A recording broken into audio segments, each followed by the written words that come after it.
Now, if you hear me at the start of the show as the very first voice, I don't really do too many of these little pieces. So it's going to be around flare strips, and it's going to be a little fact that you might not have known. We've talked about it on previous shows. Loads and loads of horses at 5-star level, actually across the whole sport, to be honest. But 5-star is probably one of the levels that we see most often. And you're looking at 85-90% of horses at Kentucky this year and the last few years, and Badminton this year and the last few years. You're looking at those horses all wearing a flare strip as they go across country. And actually, lots of show jumpers as well. So Explosion wore one in Tokyo. But as we're working with flare, they said, it's one thing for people to have it. We would really love if people understood all of the science behind it. And can we get out a couple of simple, short pieces which allow us to give some of the facts around it? So it's been out in the market for 20 years. It's had huge success. We've talked about the amount of people that use it, but equally, it's not just kind of marketing stats. It's clinical study. I think there's 8 clinical trials now, or clinical studies, which have all shown the benefits of this. But my little fact for you today, Rosie, and I just think this, to be honest, I think this is so cool. So breathing and stride length, Rosie, they're all linked. Now, that I did know. That you did know, okay, right? Because I'm never sure at which point people are going to be like, come on, we knew that. Okay, well, breathing and stride are linked. So a horse takes a breath with every stride. Now, when you start going faster than a hand gallop, horses increase their speed. And now here we go, Rosie. This is the bit where I was like looking open mouth with excitement, when I guess a lot of other people might be thinking, that's obvious. But horses don't get faster by moving their legs faster. They actually they increase their stride length. That's how you get faster. When you're going beyond the gallop, they actually increase stride length. Now, we've said that a single breath with each stride, but when a horse is lengthening a stride, they're taking longer, deeper breaths. So they're filling their lungs with more air. So if you're struggling or you're finding it more difficult to get air in and out, horses tend to or can shorten their stride and get tireder. So if you're able to have a horse that is, I suppose you're maximizing the ease at which a horse is able to get as much air in as possible, so you can do that easily. It's really helpful, of course, for stride lengthening. So, speed, I suppose, in that case. And equally, more importantly, I guess, for cross-country, stride adjustability. So being able to react and stay in a rhythm as those combination and questions come. So that is one of the reasons why people will use flare strips. I love that. That's so cool, because you always just think faster means, moving your legs faster. But I love it. Just a longer stride. Yeah, longer stride and breath. Do you remember my fact from the first show? When they're exercising, they have to breathe through their nose. So it's like a maze. If, they need as much air as they can, how do they get it? Get it through their nose. Help them on the nose. There. I like it. It's very, very that's good. That's not their motto, help them on the nose. I've just used that as my own, but it's true. That's where they need the help when they're exercising. Nasal passages, airways, make it easy. I'll just keep giving you these taglines, Rosie. You can cut me off at the point where you're ready.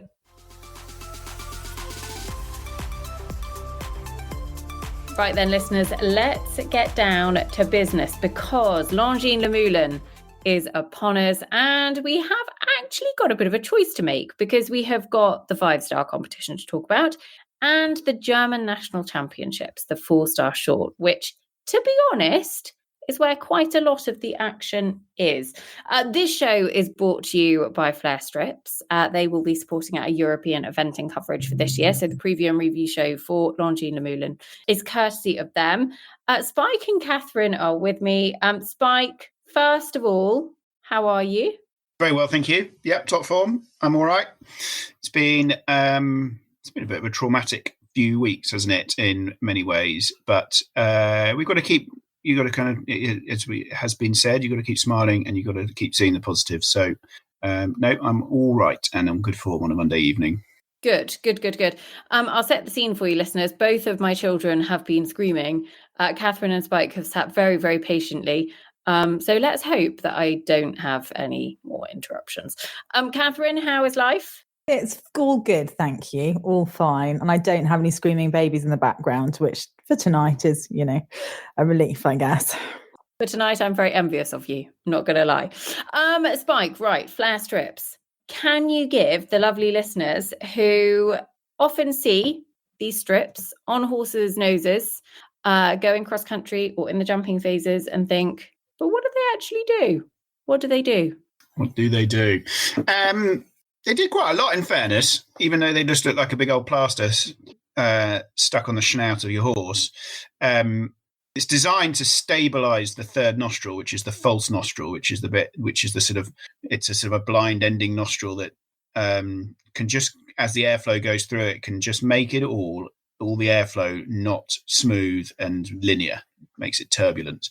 So the idea is that it stabilizes that airflow, and that means that the air goes down into the lower airways in a smoother and more linear fashion, and that reduces the pressure within the lungs, and therefore also means that your horse can breathe more easily, in theory. There's actually some nice published papers demonstrating that it reduces the pressure within the lungs, showing an effect on horses that had bleeding in their lungs and showing a positive effect on that. So yeah, it is a good thing. It's a positive thing.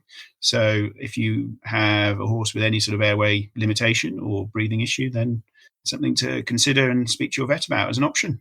There you go, listeners. If you are in the UK, I think it is Premier Equine Products who stock them in the UK, but have a look at the website. All the details. Achieve Equine are actually the brand behind Flare Strips, but Flare Strips is the name that you're probably most familiar with. But they're a great team, well worth having a look at. Right, let's get down to business. 5-star, 4-star. I'm going to vote that we actually go to the 4-star first, because I feel like that is where we're going to see a lot of combinations kind of battling it out for final Olympic selection, final Olympic qualifications, it should be said as well, because there's a few people that still need to tick a few boxes there. We'll, of course, come on to the 5-star, but that feels like there is a very, very clear favourite. The 4-star short, German National Championships as well, the Mesmer Trophy. Catherine, there is very little to decide between the top few here. Who is your eye immediately drawn to?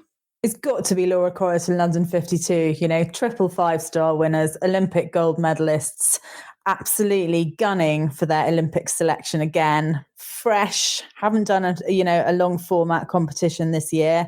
Kitty King lay down her gauntlet for selection at Bramham this weekend, and now it's Laura's turn. And in my eyes, she is absolutely the one to beat.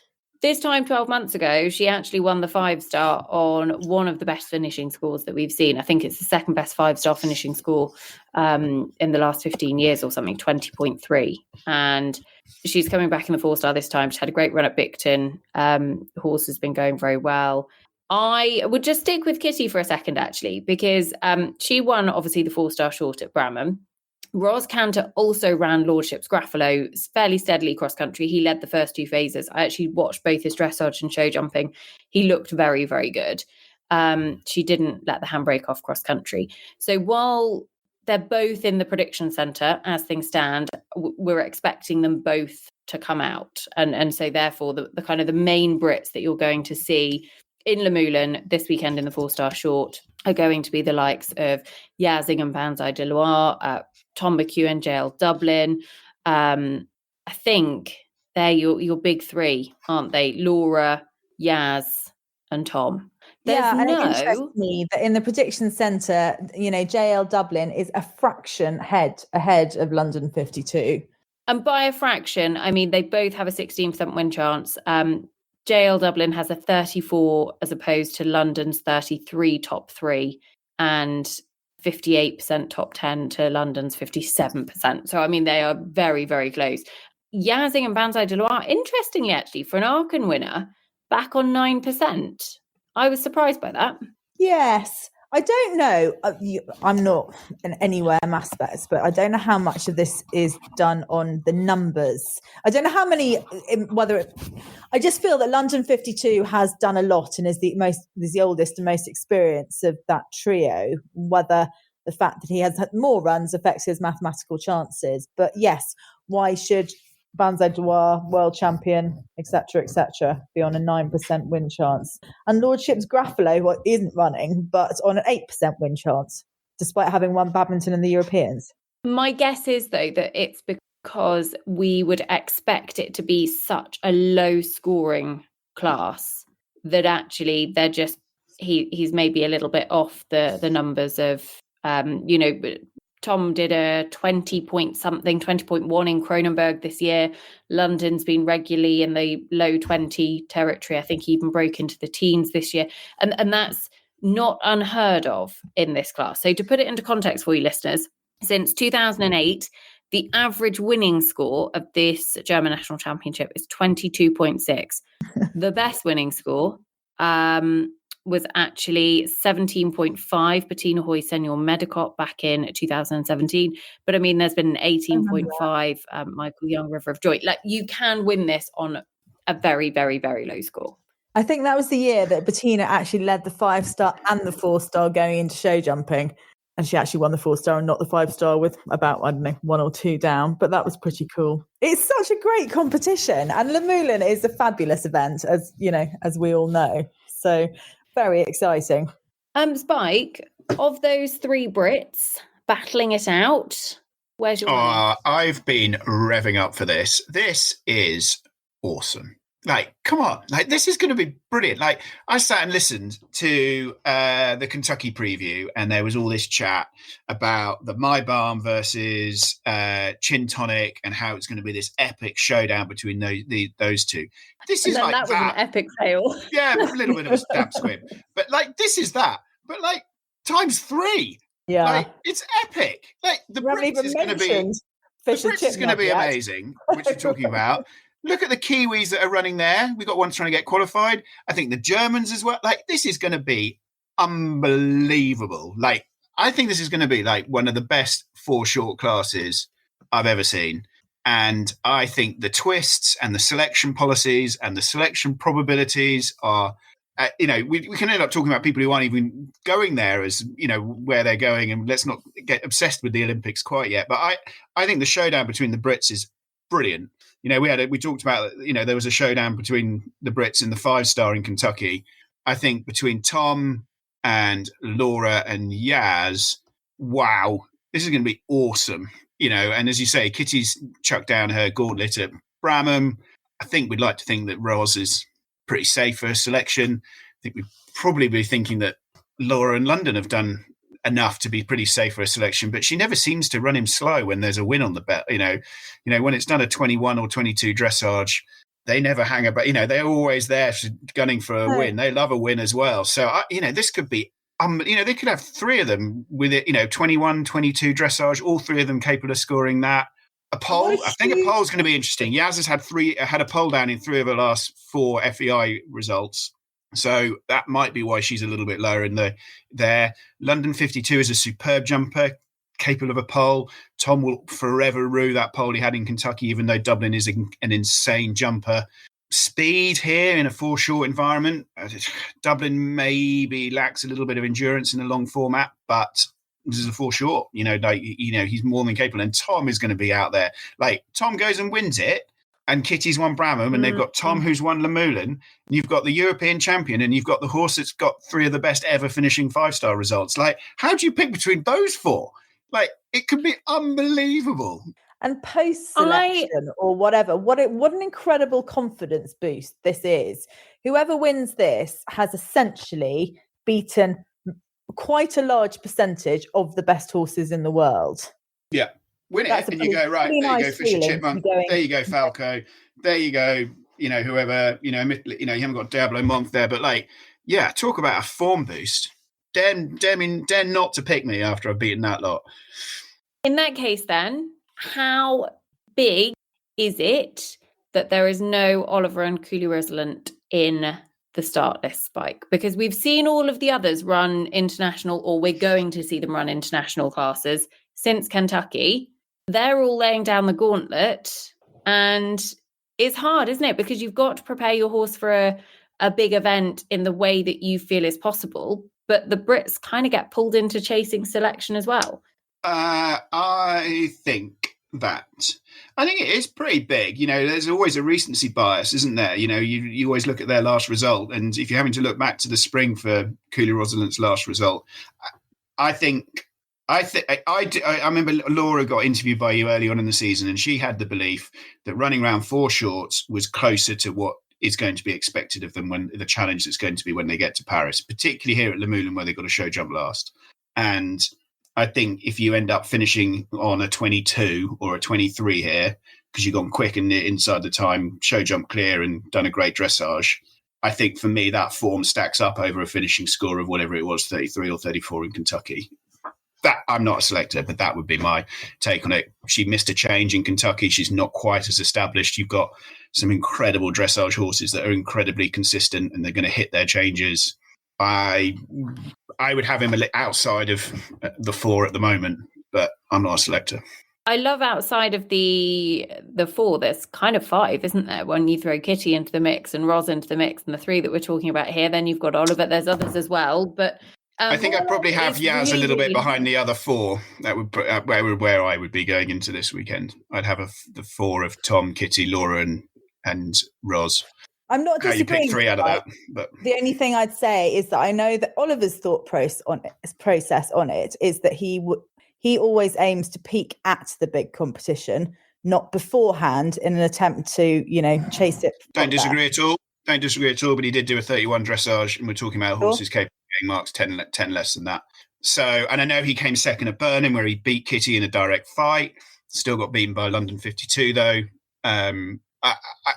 You could go one way or the other, and ultimately, the selectors and the coaches will see them in training and all those sort of things, and you got to go with who you trust and who you believe in, and you say you're my guy, your girl or person, whatever we're doing. But that's what it's going to come down to. But it also feels like actually it's theirs to lose this weekend as well. There's a lot of pressure because they could kind of count themselves out. Kitty's thrown down her gauntlet. Ross has been in very good form. Like actually something goes wrong and all of a sudden the tide turns. Pressure doesn't go away when you get to Paris though.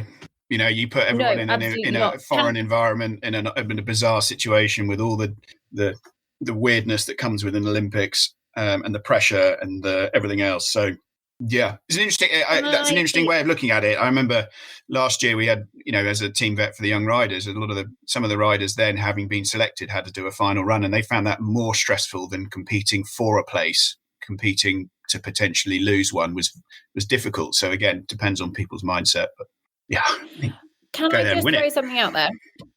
German national championships, we often see, and fair enough, we don't, I think, often see as many sort of super competitive combinations coming over specifically for the 4 short as we are this year. We have only had 1 winner in the last 16 German national championship classes. It's not German. That wasn't German. Yeah.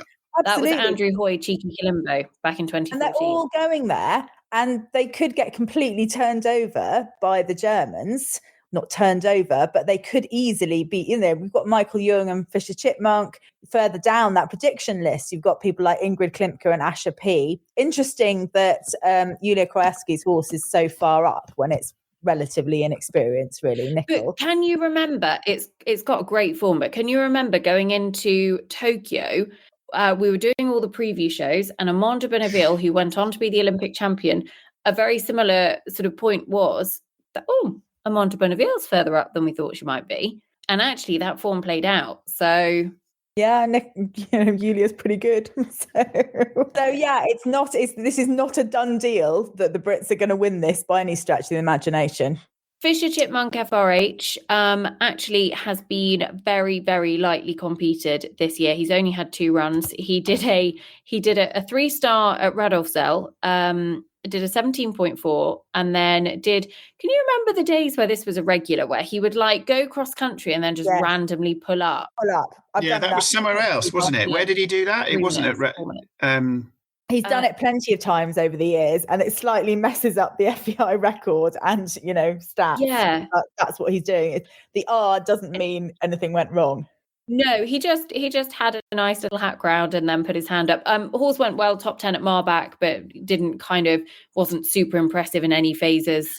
Time. Do you think he's going to go fast? I think Does he have to? He's like Mickey Young. He's preparing for. I think I think he does. I think the German team is competitive enough. You've got the likes of obviously Chipmunk, but you can pick holes in his form, especially his championship form. Cool. You've got Christoph Wahler, Kariatan S coming back. They were fourth individually at the Europeans last year. Sandra Offorth, Weiermann Dumas, took the individual bronze medal at the Europeans last year. Like, the German team actually have got some real strength. Marlin Hansen Hotup and Carlitos Kudic-K, who were fourth in Kentucky this spring. I don't think in this field.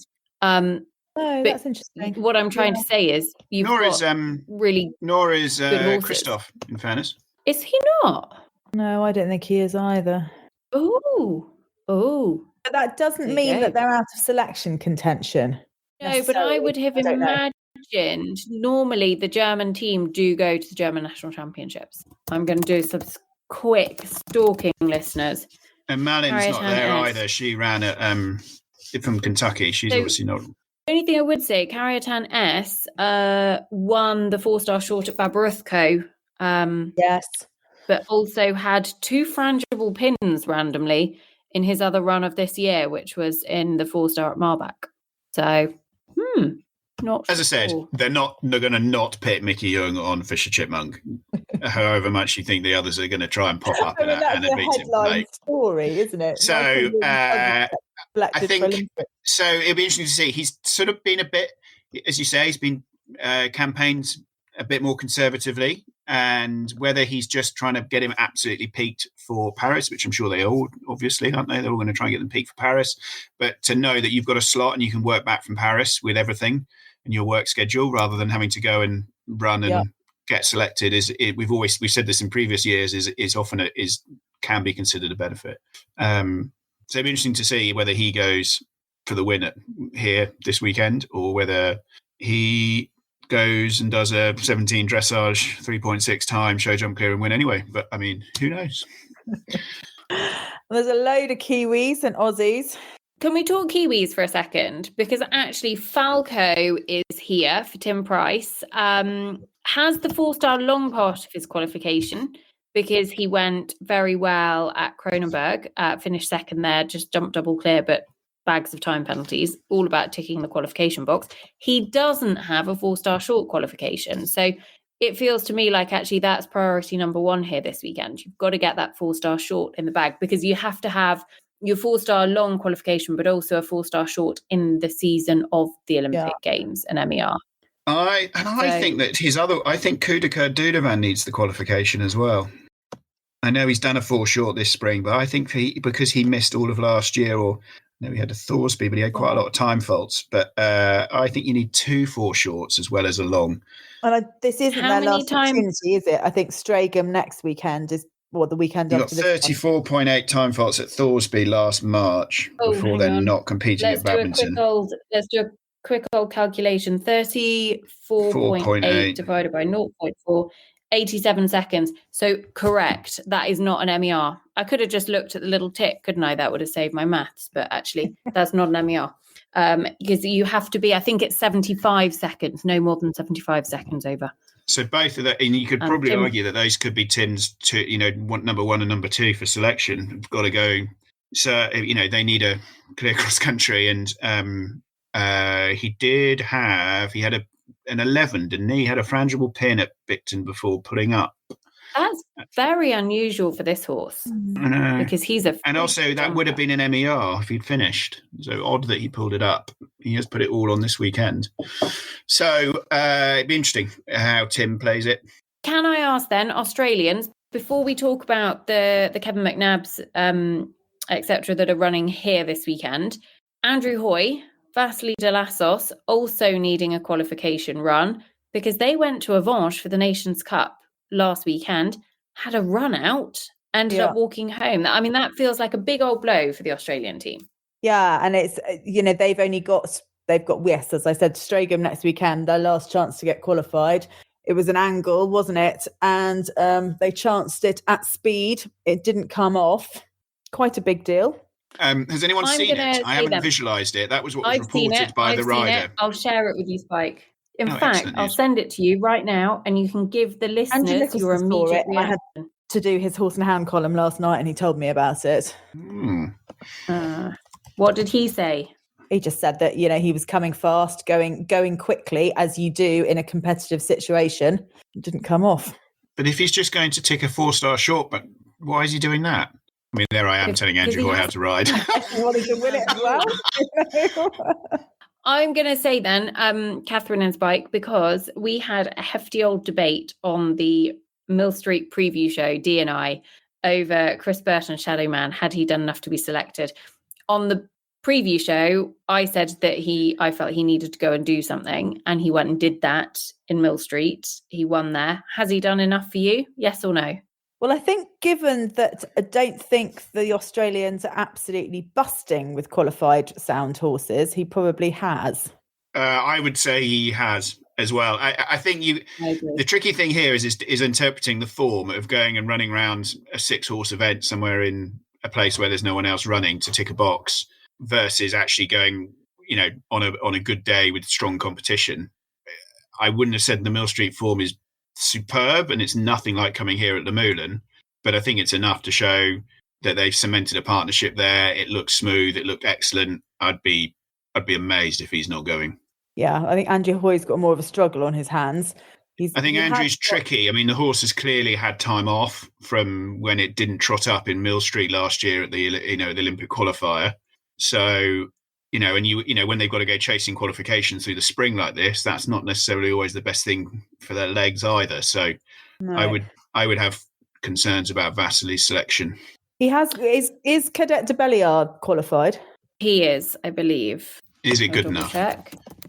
Yes, it is. He is qualified. We have digressed, which was entirely my own fault, listeners. I went totally off piece. Couldn't help myself. Can I take a step back to the Kiwi discussion again, though? I would say there's outside of Tim, I think there is some more interest. I'm going to be fascinated to see how Clark Johnson goes on his two, Damasco and Menlo Park. James Avery with MBF Connection have been picking up some good results as well. They might be a bit more of a left field selection, but there's, you've got some more Kiwis fighting it out for, third or fourth. Clark is a superb rider. He may be a little bit under the radar at the moment, but I really wouldn't be surprised to see him put some strong, be aiming for a strong result here. If you're on the outskirts of selection, if you're on the the selection, I think he's their number 4. I think he's their number 4. Clark Johnstone, Menlo Park. They run well here. That's one. It's I mean, He's got. I might have had him as my number 3. Who do you have as your third above him, Nicole? I have Caroline Powell, Greenacre Special Cavalier. You can't leave the badminton. What about Caroline? Sorry, Caroline. You only won badminton 2 weeks ago. I've forgotten that. And I think Tim and Janelle. Janelle's an interesting one. Hiorado is the one that you could put Clark ahead of Janelle, I think, depending on results. I would have. I don't think that I'd have Caroline in my 3. What, Spike? I just don't think I would. I nearly said it. I wasn't in the review afterwards, but I would have quite happily had a bet with someone that we didn't see any Olympic horses at badminton this year. It's a wonderful horse, but I don't believe that form is relevant to winning an Olympic medal. But is the form of it's not, has it been making the time in short formats? It has showed great endurance. No, but it'll do early 30s dressage. It might make the time. In Aachen last year. Yeah, but there you go. Maybe do you think that Janelle has got anything that is that much stronger? I think they'll just pick Janelle. On a hobby horse. Yeah, I probably would too. Yeah. Personally. I mean, Janelle and Tim have been the cornerstone of that New Zealand team for years. And I would be blown away if she wasn't picked, unless there was some reason why one of them, they couldn't go. It's interesting. To me, it's Tim, Janelle, and one other. Maybe then it's Tim, Janelle, Clark, and Caroline. I know Monica Spencer's been going really well with Artist. It just has a few too many poles, doesn't it? Maybe. But yeah, that would be my 4. It'd be interesting to see whether they think which way around they have 3 and 4. But you could easily see Clark finishing in the top 8 here. Yeah. Okay, we've done the Kiwis, we've done Brits, we've done the Germans. I would just throw in for the Australians, Bill Levitt. lovely Bill Levitt had another very good result at Mill Street with Sligo Candy Boy. Just keep an eye on him here this weekend, because I'd say he's quietly going about an Australian team selection with that horse. So just well, field. Steady. It may well be the consistent and the solid form horse there, mightn't it? If Andrew Hoy and Vassi de Lassos or his young horse aren't going to have that dream of the 500th Olympics, then yeah. The 500th. The French team, you've got Tom Cuddill. Yeah, I was going to say, I think there's some. Yeah, I think there's some strong French horses here as well. We haven't. Yeah, I was getting there. Nicole. There's also Astier Nicolas Alert Amlib Or, who went really well at Semur. Gaspard Maxud Zaragoza, who actually didn't get to complete at Bicton, and so that would have put them on the back foot slightly in terms of qualification. Obviously, there's so much more the bigger picture in that, but you do have to kind of look at it from a results perspective as well. And he was well placed, just didn't get to run cross country, and so therefore his plans have changed slightly. Comes here with some very, very good French horses dominating the podium in Marbach. I know that was a class that I think they absolutely nailed the top of the podium. Babylon de Gamma won it, I think. Diable Mont was second, and then another of the French horses was in third. So it feels like the French are actually in such good form that the horses here have got a bit to do. I totally agree that I think all of those are going to be, again, fighting for showing strong form up against other Olympic horses, and I think that I can see why they're running there, and they're going to be there. That's why I keep saying it's going to be absolutely brilliant. There's such motivation from these riders to be able to go and thrust themselves into right at the forefront of selection for their nations in a very, very competitive class. So yeah, if at the end of the weekend any of those riders are in the top 10, they're turning around and going, that's a finishing score that's going to get us a team medal. Yeah, and I think there's. And in the meantime, there's a 5-star happening in the background. Can I before we go on to the 5-star, because we're going there now. This feels impossible. Podium in the German National Championships. Top 3. Catherine? Okay. I'm going to have Laura Collett and London 52 to win. I am going to have Tim Price and Falco to finish second. I'm going to spread it about a bit here. And can we really not have a German? No, we've got to have a German. Oh, God, Michael Jung, he'll just canter around slowly and still finish third on Fisher Chipmunk. But you could say anything, couldn't you? You could. You actually could. I'm actually going to say that I can't see it being won by somebody other than a German. I think Michael Young, Fisher Chipmunk will win here. I just think they're on home soil. We always see that kind of elevate the scores to a degree, and I think Mickey and Chip will win here. And then we'll all totally be pulling our hair out as to who's favourite going into the Olympic Games. So I think he wins. I think Laura Collett, London 52 a second, and I think Tom McEwen, JL Dublin a third. And the British headache for the selectors is immense. Spike? Okay. I am going to go with Laura to win it. She likes winning on London. I don't know. I'm now second guessing myself. No, I'm going to go with Tom to win it. Maybe Laura will take a pull and just take a few time faults. So Tom to win it, Mickey second, and channeling my inner D, I'm going to say Ingrid and Asher P will rise from the ashes and get a podium and get their Olympic selection. Can we imagine how excited D would be? He has been on the Asher P drums for the last 4 years or something. I mean, the trouble is... He's sort of Ingrid horse that he's obsessed with. The trouble is, I swear he speaks rubbish 90% of the time, but 10% of the time he comes out with some genius selections. So if he was here, he'd be saying something like that.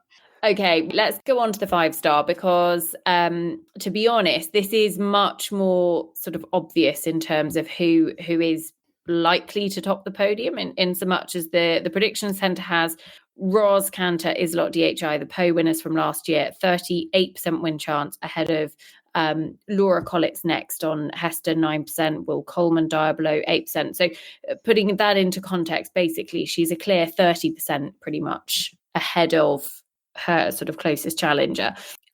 He didn't enjoy the crowds at Badminton. He sort of got to the lake, but everything about him that week, he'd grown up. And I feel like he's very, very hard to look past in this. He's clearly the one to beat in the first phase. And I don't think anyone will get past him. Yeah, I mean, that is certainly what it says on paper, but we did see what he did at Badminton at the lake, and without sounding even more obvious than usual, he's got to not do that again. And while the crowds at Luhmühlen aren't like this, they are thickly gathered around certain areas, like those two main water jumps. Yeah, I don't think it's a given. Yeah, I think it's interesting. I think it's interesting at how. Do we think he's learned enough that he's seen and experienced badminton and gone home and had a breath and gone, actually, that wasn't as scary or as troublesome as I sort of thought it was? Or has he gone home and sat in his stable and gone, that was really scary. I don't like that, and you got, and that takes horsemanship and understanding, and only Ros will know that. But he is a quirky character. She's never shied away from talking about that with him. And, he did last year, he went to Bramham and it was all a bit much for him. And then he went and won Blenheim and with a world of confidence went on and won Poe. So yes, he's a right favourite. I'm not sure if I'd have the mortgage on him, but no. I think there are some interesting horses behind him that will put down a bit of a challenge in different phases. But and I think, I love this horse. I think I muttered a year or so ago that I could have seen it at Paris if anything happened to Lordship's Gruffalo, but that's not going to happen now. But it's difficult to see apart. Wonderful horse, but as I say, Laura's got the same issue with Hester. The only thing I would say with Laura is that she did get a run round Bicton with Hester and was delighted with her. Ros has just had basically a canter round Little Downham, hasn't she? They just hadn't done an FEI with him, so has gone a different route of re-exposing the cross country to the horse, having had potentially a negative experience of Badminton. So yeah, two ways of going. The absolutely consistent horse. I know it's quite a way down the prediction centre list, but the absolutely consistent horse in this has got to be David Dole's Galilei Newwood. I know its dressage is, leagues behind Isolot's in terms of score, but he will be sore, I think, not to have made it onto any sort of a list for Paris. And he will be wanting to lay down quite a big marker that they were wrong not to put him on that list.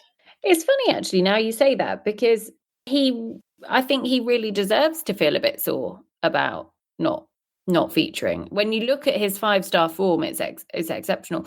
If he hadn't have unfortunately withdrawn at Badminton this year, it feels like actually this year's Badminton was his Badminton. Like there was a great chance for him there. It wasn't a really, really low score in the first phase that won it. He certainly, for me, should be well above Will Coleman's Diabolo, who, is similar sort of jumping machine, just doesn't have the exposure to 5-star level. It's a first 5-star for the horse, and he won that really competitive 4-star short at Kentucky, but it's a step up now, and I feel for me David Dole is above Will Coleman, and actually just needs to get as close to the 30 barrier in the first phase as he can and finish on it and see what everybody else does. That's out of his hands. The 6RA, the trouble with it is that, as you say, the 6RA for Diabolo will be probably in and around 30, and Galileo's will be probably 32 to 33, and that's going to be why the prediction centres change them, because the cross country won't be as much of a deciding factor as it would have been at a Badminton or a Burghley. So, and we talked about it in the Badminton preview. I just think there's going to be too many horses ahead of David going into the cross country that you're hoping to do a better job than. And it only takes a few to also go well cross country, and well enough cross country to be able to stay ahead of you. And I really hope they go well. I just don't quite, top 5. You might even struggle to get top 3 if you've got If it's going to be good ground, and there's 6, 7, 8 of them going inside the time. Molly Summerland, former winner here, has Flow 7, who always has kind of reminded me slightly of Charlie Van Heiden, the horse that she won here on. He was second at Bramham actually this time 12 months ago in the 4-star short, and he's kind of had quite a rapid rise up through the ranks. What do we make of their chances? He's only done one 4-star long, hasn't he? Yep. He is. So it's a big step. Big step. He's a fast horse, is what I would say about him. I've always, and I think that was always mine. They travel for her, don't they? Charlie Van Heiden was all, that was what I found so freakish about him, is that he was always quite so fast cross country as well as such an elite mover on the flat. But he's going to be exposed to something that he's not been exposed to before, and his 4-star record is a little bit in and out, and it has poles on the last day. But if she goes there and goes clear cross country, I'm sure she'll be absolutely delighted. And it's a strikingly beautiful horse, and it's all part of the bigger picture of producing onto the next one, I expect. I think there's one that I think there's a slightly sneaky one here, and it's not sneaky in any way, but I just really fancy Yaz and Ray DJ. I really do. Third here last year, doing a 26.7 dressage, and near enough finishing on it. If she finishes on 27.9, that might be enough this year to win it. It could be. I think and very capable, and he's been long listed for the Olympics, which is a great achievement for her to have 2 on the list. But he might be my little pick for a win here. I could see him going really well. Had a good prep run at Bicton, and he's got good form. He's been out to Luhmühlen. He'll know the track. Can't imagine it'll be grossly different. And if he matches a similar score, that just might be enough. I know, you'll say that Ros could blow that out of the water with a dressage in the low 20s, but has still got stuff to prove cross country for a 4- and 5-star winner. That seems ironic, but I think for me, Yaz and Piglet got a strong shout this weekend in the 5-star. I'm quite keen on Brookfield Quality and Tom McEwen. Yeah, I think that's a great shout, Catherine, to be honest. He feels makes like a statement, sits back. Yep. I'm a journalist. That's what I'm supposed to do. Instead of babbling on and on and on, say something, shut up and wait for everyone else to say something. To agree with you. The interesting thing I would say about Brookfield's Quality is, he's had 4 international runs with Tom. He's never been out the top 4. He's jumped double clear in all of them. However, he's just done not a huge amount, I guess. Like he was kind of on everybody's radar, wasn't he, alongside Brookfield Innocent with Piggy for so long, and he had that great form at the 3-star level, and he stepped up to 4-star and went well at Blenheim when she won the year on, I think it was the year Brookfield Innocent might have won, I'm not sure. He was 4th at Blenheim with Tom last year, was great, won the 2-star randomly at Thorsby earlier this year, and has been 4th at Bicton. So he just hasn't done a huge amount, but actually hasn't done anything wrong either. I know. I don't know the full story, if I'm honest, because there aren't that many runs with Tom to look at, really. So I'm sort of reluctant to say something that I'm just ignorant about. But on pure paper form, you think he'd have a very good chance. Interestingly, the one that I am very excited to watch for Tom, because I love her. I have a real soft spot for her. Is Cool Isa. And to be honest, I think she is probably a Badminton, a Burley horse. Like, she was brilliant at Burley a couple of years ago, and she knocked herself in the stable at Badminton just before the trot up this year, and they had to withdraw her, and she came right very quickly, but just Tom was never going to run her. It's horses. I was chatting to the owners at Bramham over the weekend, and they kind of thought, she's fit, she's well, let's take her chance rather than wait for Burley. And as we all know with horses, things can go wrong. And they thought, let's go out, let's have a nice time, and let's also enjoy watching everything else that happens in the 4-star and everything while they're there as well. So I just love her. She's a really, really cool horse. And she's probably not going to be low enough in the first phase, but she'll be very good to watch cross country. and I was going to say, if she gets back to that very form strong. of Burley, but that was that weird Burley where everyone got low dressage scores. They went a bit wild on the scores that year. Yeah. Anybody else? Catherine? I think Lara de Liederkirk has got 2 lovely horses in that would have a good shout. I'm not sure if they're quite going to trouble the top step of the podium, but they've both got not too dissimilar profiles. Hermione Darville is higher in the prediction centre, but I would have thought Hooney Darville, that went well at Buccalo last year, would be for me potentially the one that might end up finishing a little bit higher. Had 2 down in the show jumping at Buccalo, which dropped it down the level, but I think that's a nice horse. It's a little bit. The other one, Hermione Darville, was her European horse from last year, so I think they're both good horses. She could easily end up with 2 in the top 10, maybe one of them. She's also been on great form. I mean, she seems to have so many horses at the moment at a high level, and I think that's very admirable in itself, really. We did a really interesting show. Listeners, I love to plug a show on a show, particularly when it's a When Nicole Met. Especially love to plug one of those. But we did a very interesting show with Lara, kind of looking at actually the mindset and how you come back. Things weren't going her way, and she had to really just keep plugging away at it. And the tide turned, and now she is full of confidence. She's a brilliant speaker. She's very honest, which I love. And well worth a listen. We'll link it here. But one for me that I'm just going to put in there is Caroline Harris has the proper little pocket rocket of D-Day, who actually, is first 5-star for the horse, but has won at the 3-star level previously, won a competitive 3-star earlier this year, was going really well at Buccalo last year when she had a 20 penalties. Oh, he had a 20 penalties quite late on. And if memory serves, this was after being 4th at Blenheim. She would have ended up finishing on a 31.7, which would have seen her, comfortably inside the top 10. It was a bit of a freak thing. It was, can you remember the bank with the angled brush or corner at the bottom? And I think Caroline would have been kicking herself significantly for it. So I'd just be very interested to see them now stepping up to 5-star. Good shout.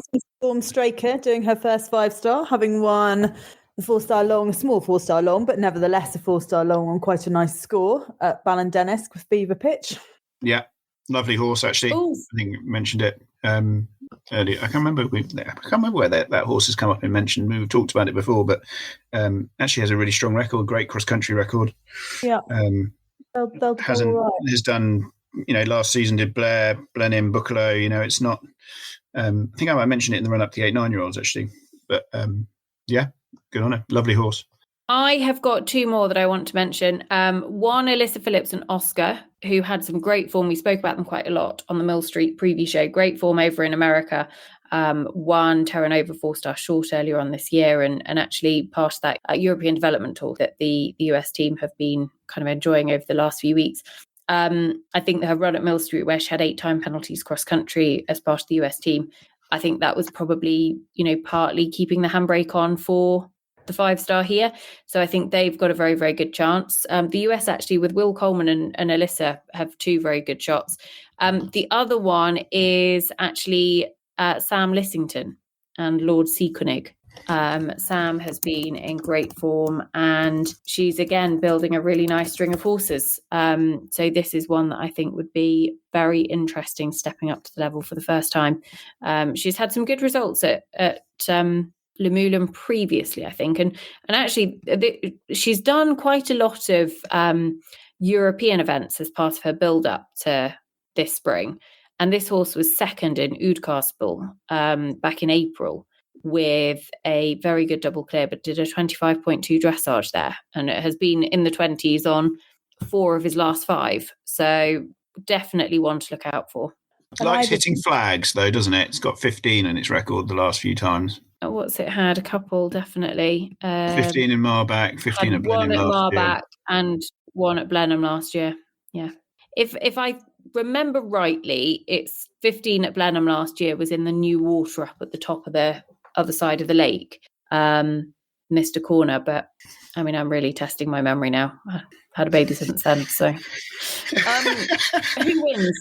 Well, can I just say that it's also another one that I look forward to seeing? It's not going to win, but I really like Emily Hamel's Corvette from the States, who's whizzed around, He's very cool. Burley and Maryland and Kentucky and actually Badminton as well. So it's cool. He's a cool little horse.